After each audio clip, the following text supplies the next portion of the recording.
It's so wonderful to be here today. I'm here to talk about two organizations today. One is Actual Food.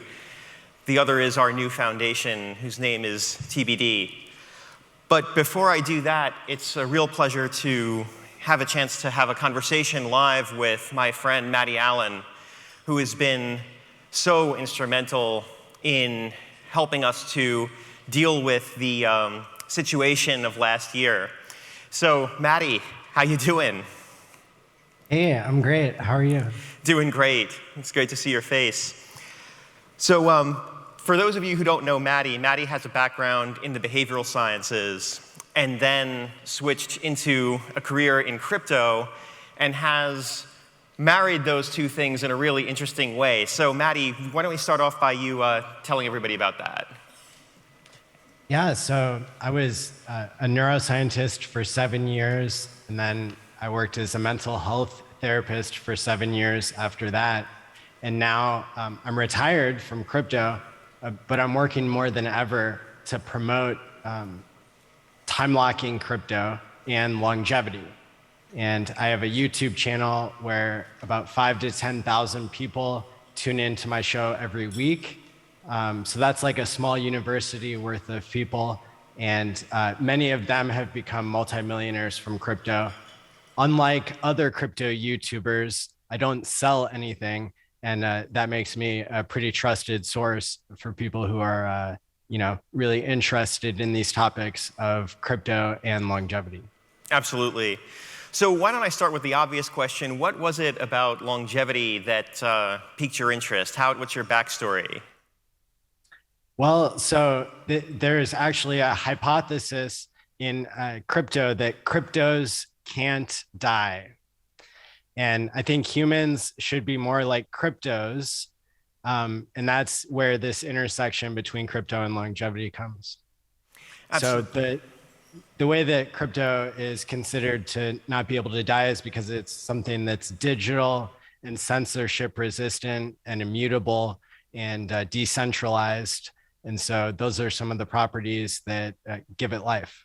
But I think that it's also something that can create monetary energy that helps to fund longevity research, and that can give us more life, I hope. Absolutely, I hope so too, and that certainly has been true with the airdrop last year being what we all hope is the very beginning of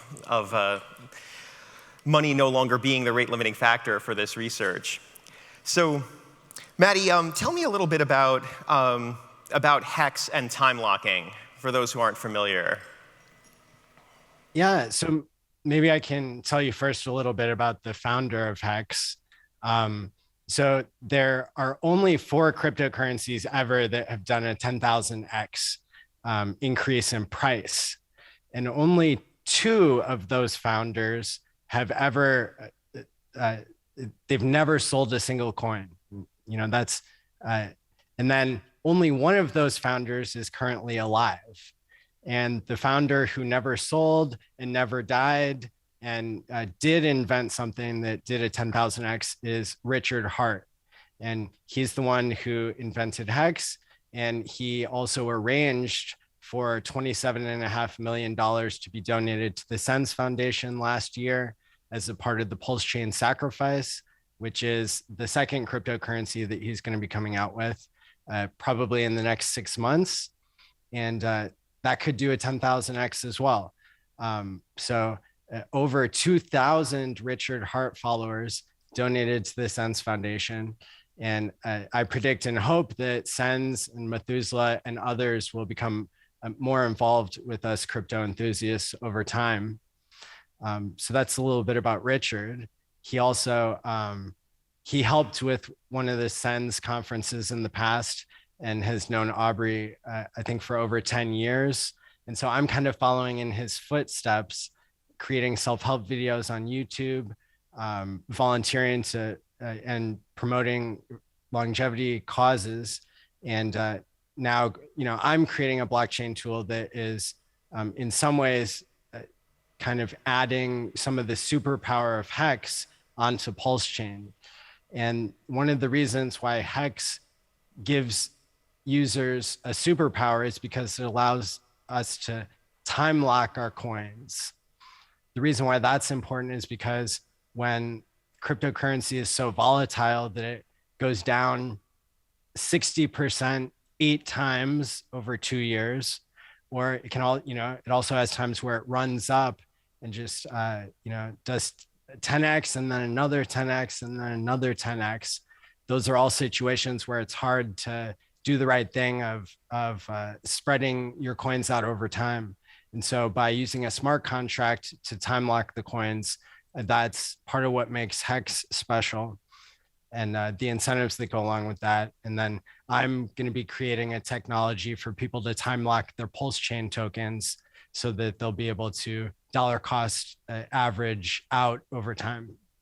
Yeah, absolutely. I mean, I think it's interesting that, at least to me, before I learned about any of this, I didn't necessarily associate cryptocurrencies with long-term thinking.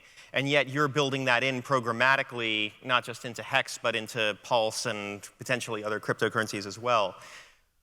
I think another parallel that you and I have talked about between crypto and longevity is that both fields are trying to do something new, and yet, in some sense, struggle to take that message to the general public. So I'm curious to hear your thoughts. I mean, I know we've talked about this before, but I'm curious to hear your thoughts on the deeper connections between longevity and cryptocurrencies and the underlying psychology of future-oriented thinking. Yeah, I think that, at the end of the day, the reason why people do what they do is because of their environment. And, our environment isn't just the space around us, but it's also the people around us. It's our people, places, and things, and all the ideas that surround us. And so when more and more cryptocurrency users are seeing the benefits of being long-term minded, which is part of, delaying gratification that's a really good skill for people to have, whether they're working on their mental health, physical health, their financial health, whatever it is. That's a skill where the more we think about the long term, I think the more we should be excited about the possibility of extending the human health span and more, giving more money to that. Yeah, absolutely. I mean, I think there's sort of an underlying kind of assumption, right, in anytime we talk about anything that's future-oriented, whether it's to ensure financial well-being or physical well-being, there's sort of an underlying assumption that the future is going to be good, right? That the future is going to be hopefully better than, but at least as good as the present.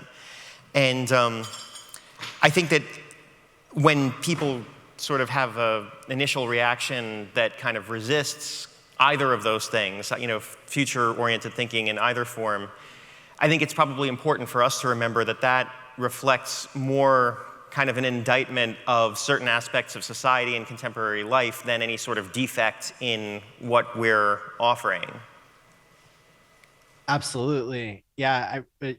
For 7 years, I worked with the majority of my clients were court ordered to quit drugs. And that, so that's a situation where the people did not want to change. And yet I was able to successfully help many, many people to change their behavior, because it's all about, the behavior change principles that work. People have to have contact with success. They have to be able to take baby steps in the right direction and have hope and have the right incentives in place. And so when we combine the right messaging with the right technology and the right social consensus, then it really creates a powerful situation, I think, to get the funding and get the science done. Yeah, absolutely. From where I stand, it's kind of hard to overestimate, it's hard to overstate the importance of last year's airdrop campaign.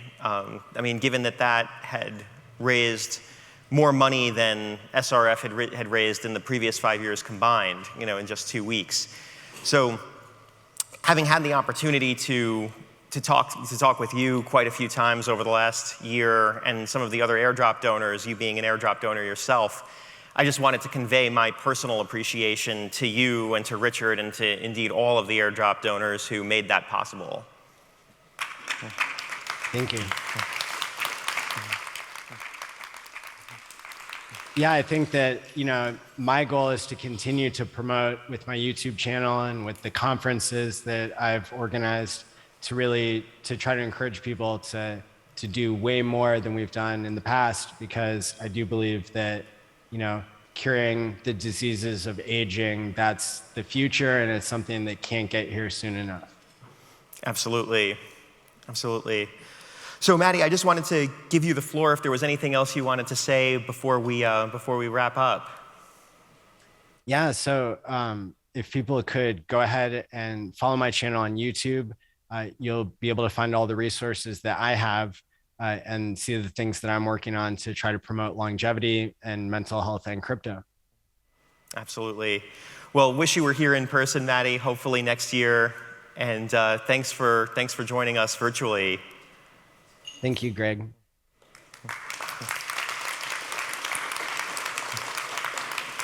All right. Well, thanks so much for having me here. I want to say thank you especially to Martin and the whole team for putting this amazing conference together. I think that Martin and you are a prime example of the kind of leadership that this community needs at this time. And so just thank you so much for putting this conference together.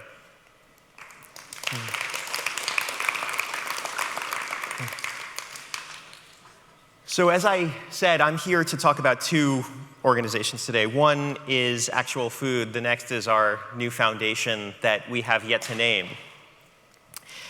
And there's a lot of work in progress in this new foundation, and that's not an accident. We wanted to share our thinking with you and have this be a collaborative process, because this foundation is in many ways designed to meet the needs of this community in this moment. So when I was talking to Aubrey about this new foundation, this is one of the first things he said. We're humanitarians, first and foremost. To me, that entirely captures the mission, the why, if you will, behind not just this new foundation, but everything that all of us do. We want to save lives, as many lives as possible, and obviate as much suffering as we possibly can. And to me, everything else is just strategy. Everything from what to work on, to how to communicate about it to others, to how to grow our community of supporters, is just a matter of strategy that flows from this. And why do I say that? Well, because as all of us in this room know, despite how these topics are treated in mass media and the relative attention that these topics get, not all causes of suffering and mortality have equal impact. In fact, it's not even close. And we all know this. We know that the chronic diseases kill more people around the world than all other causes combined. We know they share the same root cause. We know they kill more people by a 2-to-1 margin than all other causes combined. And it's kind of even worse than that, because the top killers in that other category are infectious diseases. And we know that we're far more susceptible, our susceptibility increases tremendously with chronic disease status. So this is not, to me, this is not a whimsical choice. This is not a matter of opinion that we work on these things. This is data-driven. This follows from the mission of saving as many lives as possible, of alleviating as much suffering as possible. Now, this is also why in early 2017, I cold-called Aubrey. And it's why, after about 10 seconds of introduction and context, Aubrey immediately said, "Yes, I completely understand why you've called me. Let's have lunch tomorrow," which is pretty quintessential Aubrey, I think.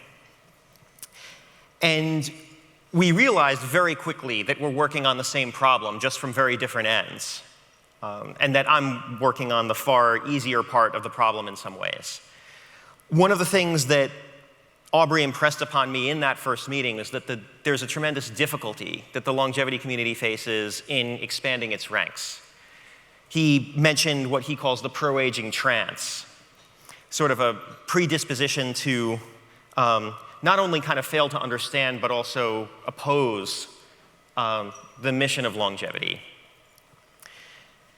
And over the next few years, we worked together and we gave some talks together and we kind of learned something, we observed something. We figured out a way to talk about longevity in a way that doesn't kind of trigger those autonomic responses of opposition.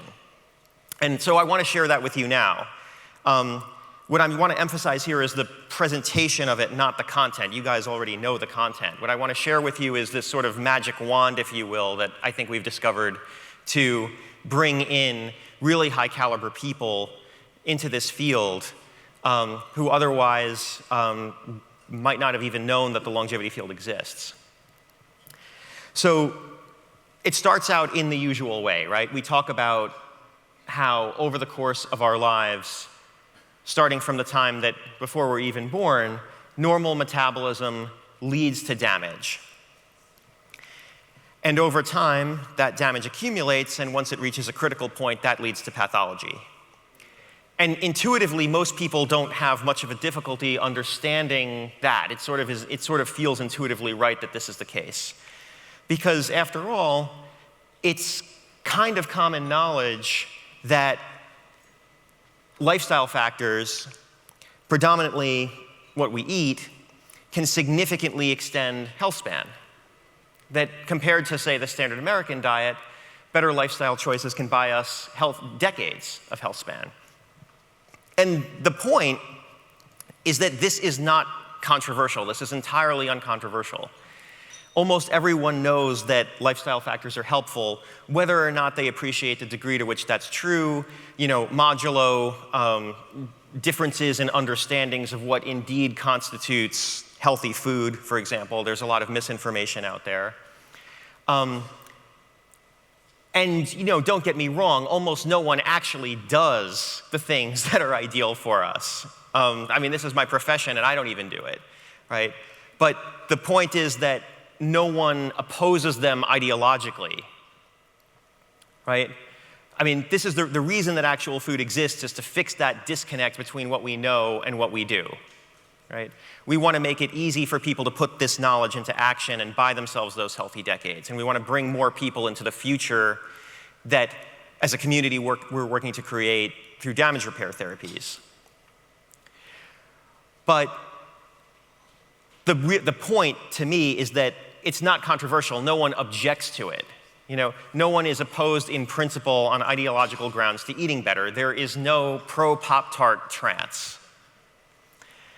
So when we then follow this up, right, with the observation that there are some forms of metabolic damage that lifestyle alone can't deal with, and that therefore we need to develop therapies to deal with that damage that lifestyle alone can't deal with. And we observe that as a happy side effect of this, longevity may increase. As a side effect of extending health span, longevity might increase. Suddenly it's not controversial anymore. Suddenly the people have the right idea right off the bat.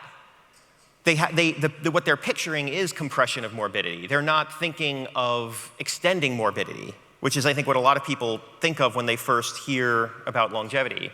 So just by introducing it in this way, contextualizing damage repair as a natural next step after lifestyle medicine, and nobody disagrees that, nobody has some philosophical argument. There are no armchair philosophical arguments that say, you shouldn't extend your health span by eating more broccoli. By contextualizing it in this way, it seems almost obvious that this is a good thing to do. And it is obvious. We know it's obvious. So I want to share this with you because we've been able to bring people pretty reliably into the fold with this approach. And it kind of works every time. It's been something of a magic wand, and I want to share this with you so that you can do the same thing. I want you to steal this and try it out and let me know if it works for you. But to me, this isn't just about communicating with those outside of our field more effectively, although that's really important. I believe that if we want to save as many lives as possible, if we want to prevent as many people as possible from getting sick as they get older, that this is the right strategy, that we need both of these things. And indeed, that's why I do what I do at Actual Food. At Actual Food, we build technologies to eliminate every systemic barrier to healthy eating, and to make it easy for nearly anyone to adopt a disease-reversing diet. And we're using these technologies, both hardware and software, to stand up a new program alongside some higher touch components to complement those technologies. A new program to rapidly reverse type 2 diabetes and other chronic diseases, working with large employers in the US in their capacity as health payers. Because large employers in our non-single payer healthcare system in the US, large employers play a really crucially important role. And large employers tend to self-insure for their healthcare benefits. You know, they don't pay premiums, they pay for claims. So they have, so in other words, if we are successful, in my view, this is a critical inflection point, not just for our company, but perhaps for our entire field, to be able to repeatably and reliably reverse chronic diseases like type 2 diabetes in a time frame that's meaningful to health payers, like large employers, in a highly scalable way. That's what we're going for.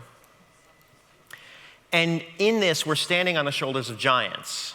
People like John Kelly and Brenda Davis, who have already shown that you can reverse diabetes very quickly given appropriately dosed lifestyle modifications. So what do I mean by that? What I mean is that marginal changes get you marginal benefits. If you want to see rapid reversal, you have to make radical changes to the diet.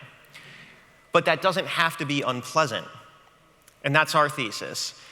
What John Kelly and Brenda Davis and others in the field of lifestyle medicine, by the way, which I feel is very closely related to longevity, and I would love to bring the fields together more as time goes on.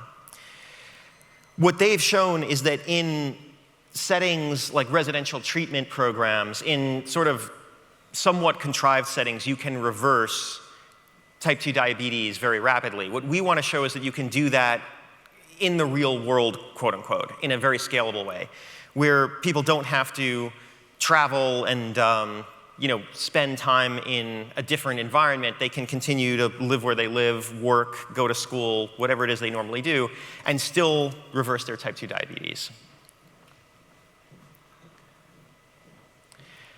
And in this process, I see opportunities to simultaneously measure biomarkers of aging and to investigate whether these lifestyle factors have impacts on those biomarkers. And on this, I particularly invite ideas and thoughts on collaboration. So I think that this could be a really interesting opportunity to blend the fields further.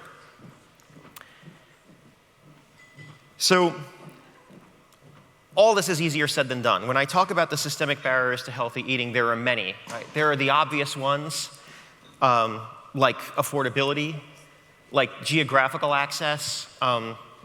Those of us in the US have seen this phenomenon. The USDA calls it the food desert problem, which is large areas of population that are chronically underserved by fresh food outlets. It's just very difficult to find fresh food.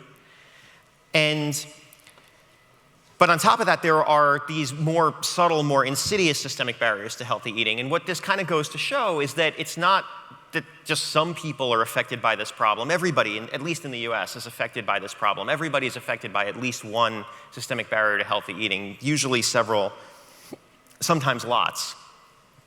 And so our strategy has been to deal with all of them.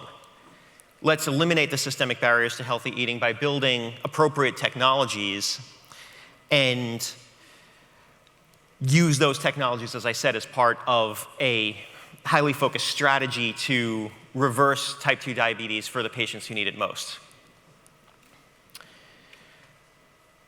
I want to just talk a tiny little bit about some of the more subtle barriers to healthy eating. Things like choice architecture, marketing, A lot of people don't realize that in the US, the business model of food retail is entirely tied up with advertising. Many grocery store chains, the biggest ones, make more money on a net profit basis, on their bottom line, from advertising highly processed foods in the store than they do from selling food. In other words, selling food is not their primary profit stream, advertising is. That advertising is when you walk in the grocery store, this is what it looks like. When you walk in the grocery store and you see that wall of Pepsi, or on the end aisle displays when you see the processed snack foods or the candy bars at the checkout, all that's paid for. The grocery store sells that space to processed food manufacturers, and it works. And I don't think it's a coincidence that the US has some of the highest incidence and prevalence of chronic disease in the world. And unfortunately, we've done a really good job of exporting that business model to other parts of the world. So this is not just a US problem anymore. So dealing with that, the toxic environment of food, is a really crucial step in helping people to reverse their chronic conditions using what I believe is the most powerful tool that we have right now, which is food. The other systemic barrier that I think is really salient, particularly now, is not just lack of adequate access to actionable information, but also that we're drowning in a sea of misinformation. Which is why, from day one, it was crucial to ensure that everything that we do is evidence-based, that all the recommendations that we make are based on evidence, not fad diets, and not, and to go further than that, but to help our end users see past the noise from the mass media and from social media, the sea of misinformation that kind of confuses the issue. And I'm not going to go into how all of the technologies that we've built, the logistics and fulfillment technologies to bring the price down and to make healthy food more geographically accessible, to better connect people, end users, with food grown by responsible growers, local growers when possible, regenerative agriculture when possible. But there's one systemic barrier that I want to alight on specifically because I think it might have some broader relevance to this community. So to do that, I invited my colleague, João Cardoso, who's the product manager for a tool that we call the Actionable Findings Database. You can tell we're really good at naming things. This tool is meant to address that problem of misinformation and also the problem of making the plethora of real information, studies that actually do have actionable findings embedded in them, making those accessible to the end user at the time when they're deciding what to eat.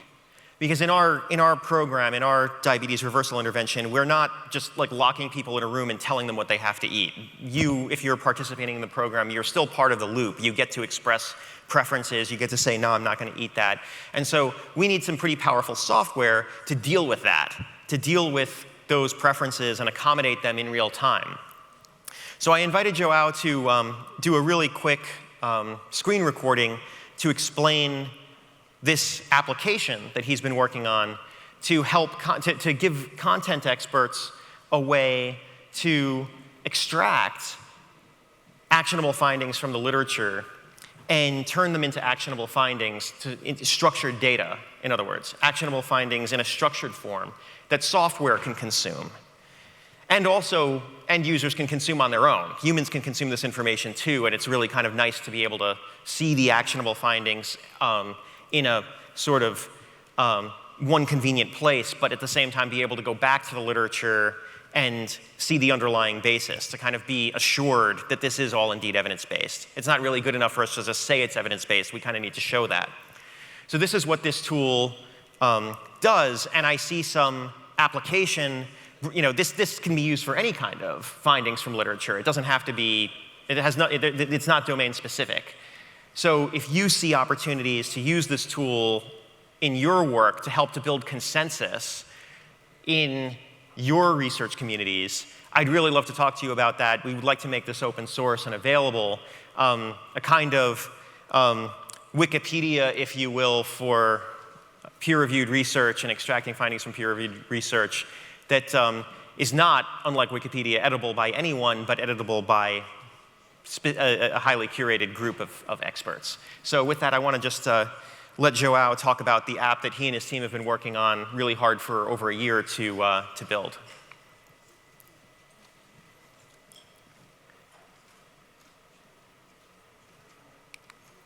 The Actionable Findings database allows domain experts to turn unstructured research into organized, peer-reviewed, and actionable data. From the homepage here, I can add a new source into our database. As I select a file from my computer, you will see all relevant information gets automatically filled in. Once a source is on our platform, users can go through them and use them to create findings. An actionable finding is a structured connection between specific dietary items and specific health conditions. Let's look at an example actionable finding in the peer review process. Here on the left, we have a collection of fields. These fields are the structured main content of an actionable finding. Users can edit these fields, and it can also see a history of all the edits and revert to any version they'd like. On the right, we have a list of all the sources referenced in this actionable finding, and you can read them right here. Users can use these sources to cite specific parts of the actionable finding, and they can even deep link into these sources using highlights. Once an actionable finding has finished the peer review process, it can be submitted onto a queue. Here, it will be verified one last time before being published and treated as reliable data to inform other resources, such as our online ordering platform. That's all for now. Thank you for your time. So this tool, as I said, is designed to help communities of experts turn unstructured data in the form of PDF articles, whether published in peer-reviewed journals or published to the archive or similar, into structured data that can then be consumed either by human users or by software. So again, if there are any thoughts, if you have any thoughts about how this might be useful to you, I'd really invite you to talk to us about that, because we would like to make this available. So with that being said, I'd like to talk a little bit about the new foundation.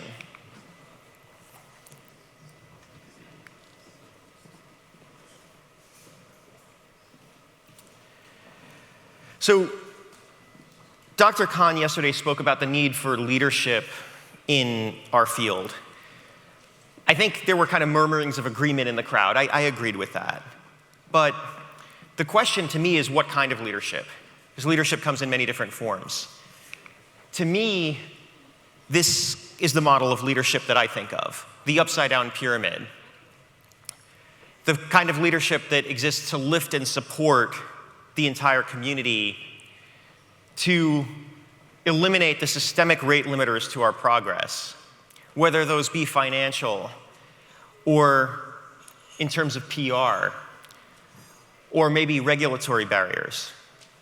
Whatever those systemic barriers are, we want to help eliminate them. That, to me, is leadership. I don't really know of a better model of leadership than kind of service-oriented leadership. And speaking for myself, I think this is a role that the new foundation should play. And so I want to invite you to get in touch with me, because we want to learn what those systemic barriers are, what those systemic rate limiters to research are.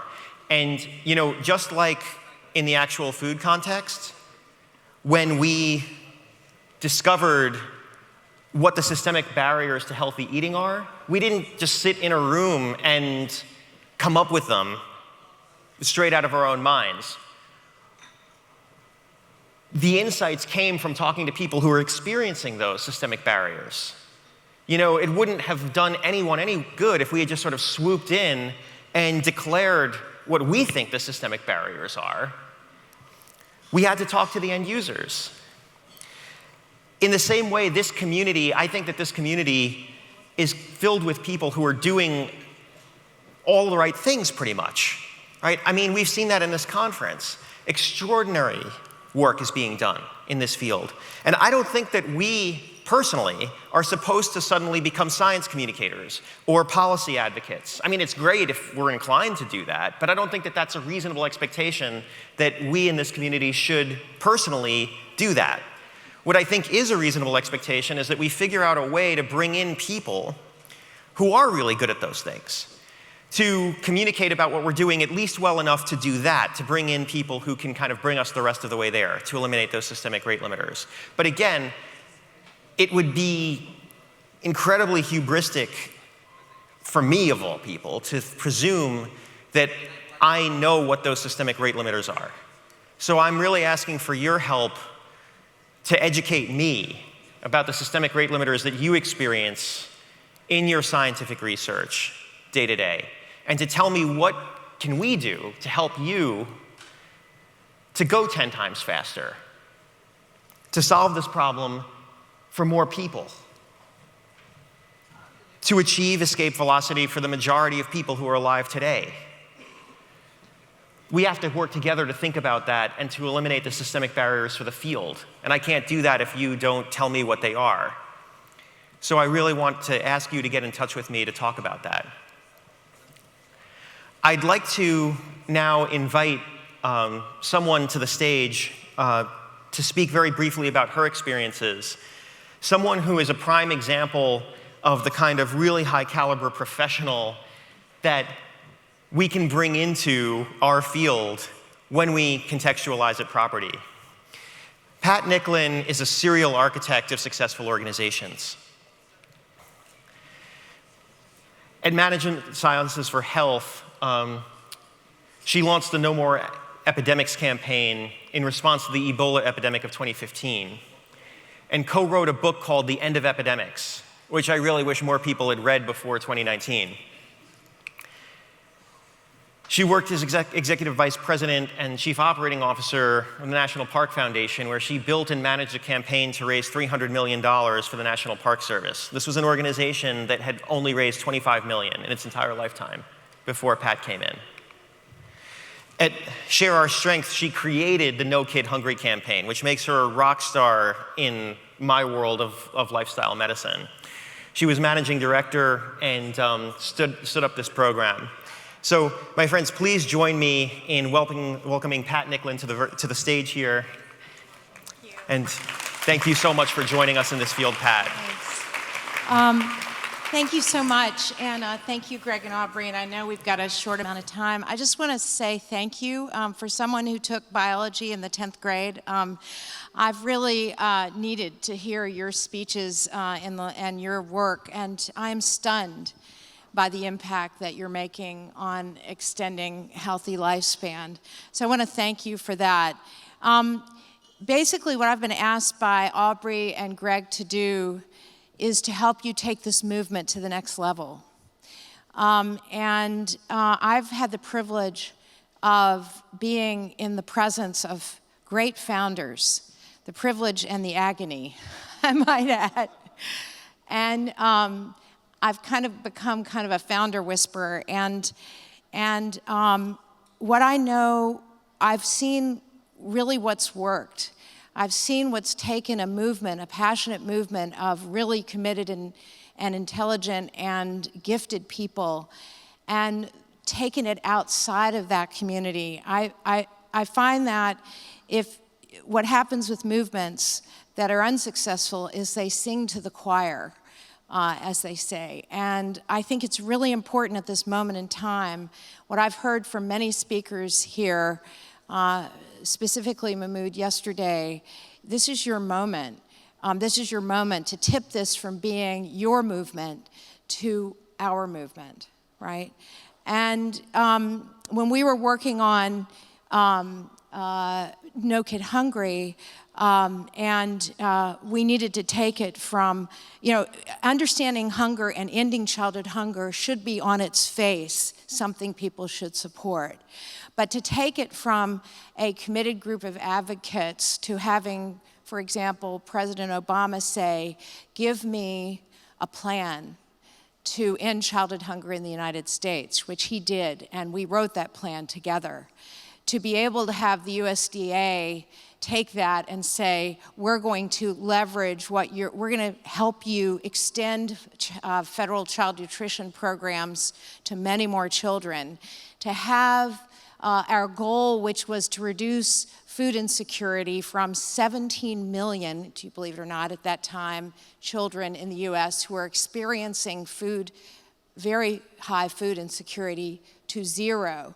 It took much more than just sending a paper or asking them. It took a whole village to demand that it happen. And I just want to say there are 3 things that I've observed in very successful organizations.